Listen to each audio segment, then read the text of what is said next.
And to hear you talk, you can hear the analysis, the methodology, the process. Right. You went to college. Yes, sir. You graduated Magna Cum Laude, I hope I'm saying that right, from Yeah. St. John's Yep. University. That's something that's very rare that you don't hear a lot from with a lot of rappers. You don't talk about it a lot. Did that help you? Did education help you become a rapper? I think so. I think I'm a communications major, and I took a PR class, which I have a publicist team, but they're not the ones that wrote the letter or even told me that.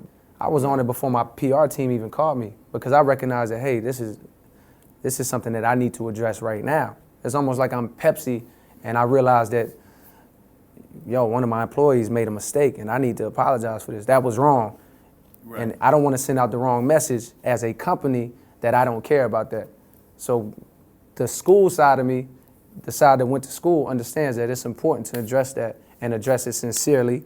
Like, I knew how to address it because of that part of my education. So that right there is an example of how it helped me, and I don't think another rapper might be equipped with that. But in general, it just gave me another life experience, 4 years of a life experience that other rappers don't have. And it gives, my perspective is unique, and it's Because how?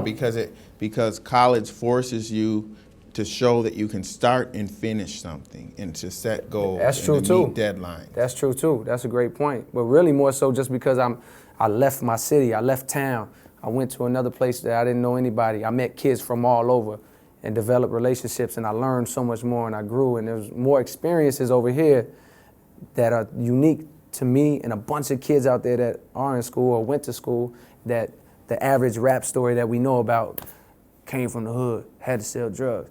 Which is, I respect those stories because these are my friends too. These are their stories, but yeah. I'm bringing something else.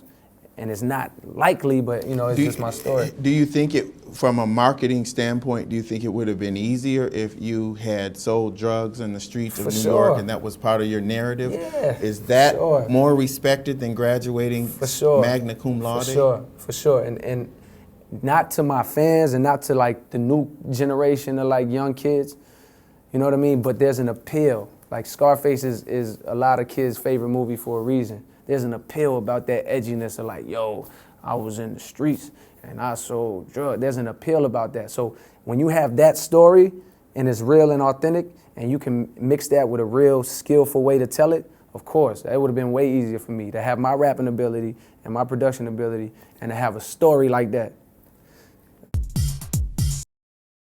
This is my first tour experience. I was on tour with Jay-Z, but I'm opening up the show.